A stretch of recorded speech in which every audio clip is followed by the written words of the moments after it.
تو یہ دیکھیں بول کے جو سی ای او ہیں اپنا شعیب شیخ صاحب، ان کا جو ہے آج ان کو بری کر دیا ہے. ان کے 26 لوگ تھے، سارے کیسز سے بری کر دیا ہے.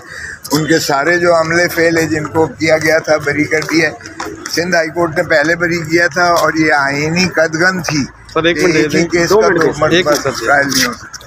تو آج انہیں اتنے کشٹ کے بعد جو ہے اتنے عرصے ایک صعوبت اور اذیت اور کرب سے گزرنے کے بعد آج انہیں بری کیا گیا ہے. ان کی بیگم صاحبہ بھی اس میں تھیں، ان کو بھی بری کر دیا گیا ہے، اور جتنی ایڈمنسٹریشن کے لوگ تھے سبھی کو بری کر دیا گیا ہے باعزت. سر کل سائفر کیس کا فیصلہ ہے ہائی کورٹ سے، اس پہ آپ کیا کہتے ہیں؟ اور آج عمران خان صاحب کی ضمانت کا کیس بھی لگا ہوا ہے سپریم کورٹ میں. آج انشاءاللہ کرتے ہیں. اور جہاں تک تعلق ہے کل وہ ہم تو پہلے دن کہہ رہے تھے کہ جیل ٹرائل یہ ٹرائل ہی نہیں ہوتا ہے. اس طرح سے آپ سیکریسی کے ذریعے سے کسی کو جو ہے سزا کریں تو یہ آئین اور قانون میں اس کی اجازت نہیں ہے. اور جب اوپن ٹرائل کا مقصد ہی ہے 352 جو ہے ضابطہ فوجداری، اس میں اوپن ٹرائل ہی مقصود ہے. کیونکہ جو جیل ٹرائل ہوتا ہے، سلاخوں کے پیچھے ٹرائل ہوتا ہے، اس میں نہ آپ لوگ نہ میڈیا جا سکتا ہے، اس میں نہ پبلک ایٹ لارج کو کوئی ایکسیس ہوتی ہے، نہ ہی وکلاء جا سکتے ہیں. ہم خود جب جیل میں جاتے ہیں تو ہمیں بھی اسی صعوبت سے گزرنا پڑتا ہے as an officer of the court. تو ظاہر ہے کہ اس یعنی کشٹ کاٹ کے جانے سے تو پھر انصاف کے تقاضے پورے نہیں ہو سکتے ہیں. اور اسی طرح جو ہے ہم نے دیکھا تھا کہ جب یہ زرداری صاحب کے کیس کوٹ لکھپت جیل میں ہم کیا کرتے تھے تو بکسر بند گاڑیوں میں گواہوں کو لایا جاتا تھا اور من پسند بیانات کروائے جاتے تھے اور بلڈوز کیا جاتا تھا. آج بھی پھر جیل ٹرائل کا وہی مقصد ہے اور وہی جو ہے وتیرہ کیا جا رہا ہے. اور میں سمجھتا ہوں کہ عدالت عالیہ کی ڈویژن بینچ نے چیف جسٹس اسلام آباد ہائی کورٹ کے فیصلے کو کالعدم قرار دیتے ہوئے انہوں نے وہ تمام نوٹیفیکیشنز جن کے ذریعے جیل ٹرائل کا حکم دیا گیا تھا اس کو کالعدم قرار دے کے وہ ساری کارروائی جو جیل کے اندر جو کی گئی ہے اس کو کالعدم قرار دے دیا گیا ہے. سو اب نئے سرے سے یہ کیس کا ٹرائل ہوگا اور اوپن فضا میں ہوگا، اوپن کورٹس میں ہوگا. اور میں سمجھتا ہوں اسی میں جو ہے انصاف صرف ہونا نہیں چاہیے، ہوتا ہوا نظر آنا چاہیے. اور ظاہر ہے کہ انصاف ہوتا ہوا نظر نہیں آیا کرتا جیل میں، کیونکہ آپ لوگوں کی آنکھیں تو ہوتی نہیں ہیں وہاں.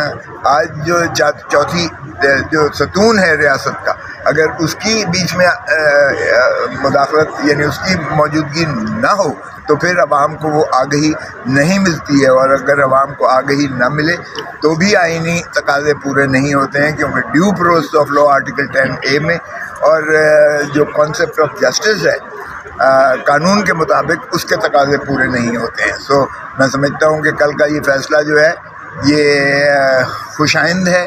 اور امید ہے کہ جو باقی ہے انہوں نے کیے ہیں، القادر کیس میں بھی کر دیا کہ نوٹیفیکیشن کے جیل ٹرائل ہوگا، وہ بھی ظاہر ہے کہ اس کی قدغن میں کل تو میں نے جانا ہی ہے پھر جیل میں، کیونکہ وہ ابھی ٹیکنیکلی ابھی اس کا جو جیل ٹرائل کا آرڈر ہے وہ ابھی کالعدم نہیں قرار دیا گیا. مگر اس کی نظیر جو کل فیصلہ ہوا ہے ڈویژن بینچ کا، اس کا اطلاق لامحالہ اگر حکومت یعنی وہ سیکرٹری صاحب اگر اسے دیکھیں تو اس کو بھی ریکال کر لیں، اس آرڈر کو خود ہی ریکال کر لیں اس سے پہلے کہ ظاہر ہے آپ نالش لے کر جائیں اور عدالت عالیہ اس کو جو ہے کالعدم قرار دے.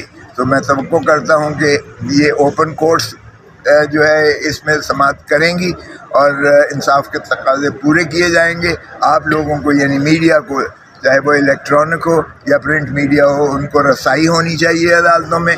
اور اگر چیف جسٹس پاکستان قاضی فائز عیسیٰ صاحب پورے قوم کو دکھاتے ہیں، وہ براڈ کاسٹ دکھاتے ہیں اور وہ سارا ویڈیوز اور آڈیو دکھاتے ہیں تو اچھی بات ہے. اوپننس جو ہے کا انہوں نے شروعات کی ہیں اور میں سمجھتا ہوں کہ سبھی کو اس کی جو ہے فالو کرنا چاہیے اور جتنا زیادہ اس کو اوپننس میں ہم لے کے جائیں گے اسی طرح بہتر ہے. اب جو الیکشنز ہیں اس کی بھی شفافیت جو ہے ابھی انشور کرنی چاہیے، کیونکہ اسی سے ریاست جو ہے وہ پھر بحال ہوگی اور آئین کی بالادستی ہوگی. وگرنہ جس انداز سے لیول پلینگ فیلڈ کو منہدم کر دیا گیا ہے ایک جماعت کو آسمان پہ چڑھا دیا گیا اور باقی سب کو دفن کر دیا گیا ہے. تو سبھی جماعتیں جو ہیں وہ اس کی شکایت کنندہ ہیں بشمول پیپلز پارٹی کے. اور پی ٹی آئی کو جس طرح سے بدر ہوئے کر رہے ہیں میں سمجھتا ہوں کہ اس میں بھی یہ جو ہے شفافیت ہونی چاہیے, کیونکہ اگر شفافیت ہوگی تو ہی بامعنی الیکشنز ہوں گے اور تو ہی اقتدار کا انتقال عوام کے منتخب نمائندوں کے ہاتھ میں ہوگا. اور جب ان کو اونرشپ مل